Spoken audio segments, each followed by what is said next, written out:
J'ai oublié une chose, j'ai oublié de vous présenter. Félicitations. Même si en Russie, tout le monde vous connaît, en France, c'est pas encore le cas. Faut pas exagérer non plus. Donc, je vous présente quand même à l'audience et vous me corrigez si je me trompe.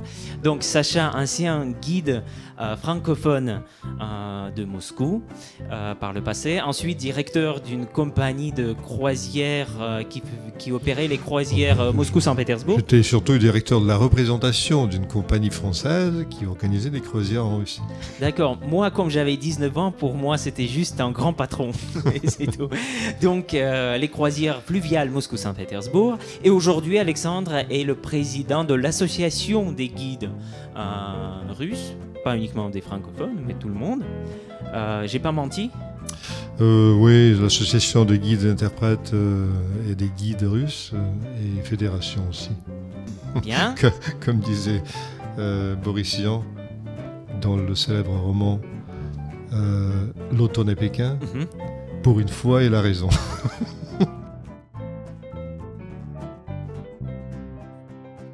Les chanteurs français qu'on connaît en Russie. Voilà, nous sommes centre-ville de Moscou, presque. Métro, aéroport. Si je vais là-bas enquêter les gens, quel est votre chanteur français préféré?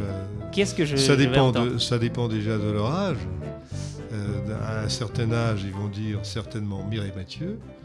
Un peu plus jeunes, ils vont certainement dire Patricia Cass. Et les deux vont dire Jodassin. C'est ça. Moi, quand je suis venu la première fois en France, 2001, 2002 peut-être, moi, j'étais persuadé que Jodassin, c'est le numéro 1 dans le hit parade. Et ensuite, c'est tous les autres. Ce que je voulais dire, c'est que l'explication de ça, au moins pour les années 70, 80, c'est le filtre qui avait été établi. C'est-à-dire, on connaissait les chanteurs qu'on pouvait entendre, si je comprends bien. Tout le monde écoutait la radio, là. Il y avait des émissions quand même. Puis, à un certain moment, il y a eu même un disque qui a été lancé qui s'appelait La France, la chanson, où il y avait tous les grands... ça commençait par « Здравствуйте, говорит Francis Lemarque ». Voilà. Et puis il y en avait d'autres.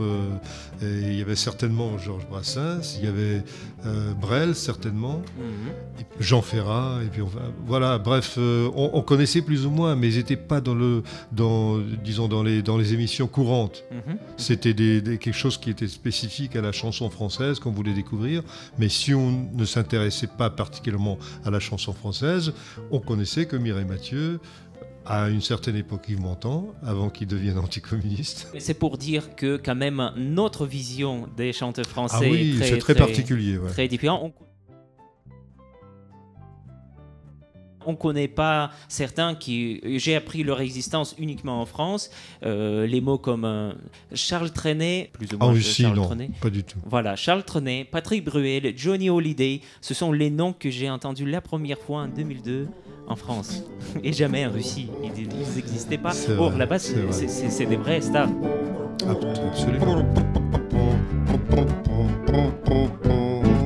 Du temps que je vivais dans le 3e dessous, ivrogne, immonde, infâme, un plus solo que moi, contre une pièce de 100 sous, m'avait vendu sa femme. Quand je l'eus mise au lit, quand je voulais les traîner, quand je fis voler sa jupe, il m'apparut alors, j'avais été berné dans un marché de dupes. Remballe tes os, mamie, et garde tes appâts, t'es bien trop maigrelette. Je suis un bon vivant, ça me concerne pas d'étreindre des squelettes. Retourne à ton mari qui garde les 100 sous, je n'en fais pas une affaire. Mais elle me répondit, le regard en dessous, c'est vous que je préfère. Je suis pas bien grosse fitelle d'une voix qui se noue, mais ce n'est pas ma faute. Alors moi tout ému, je l'ai prise sur mes genoux pour lui compter les côtes. Eh bien ma pauvre amie, dis-moi quel est ton nom, ton petit nom de baptême. Je m'appelle Ninette, eh bien pauvre Ninon, console-toi, je t'aime. Et ce brave sac d'eau dont je n'avais pas voulu, même pour une thune, m'est entré dans le cœur et n'en sortirait plus pour toute une fortune. Du temps que le vivait dans le troisième dessous, ivrogne, immonde, infâme, un plus solo que moi contre une pièce de 100 sous m'avait vendu sa femme.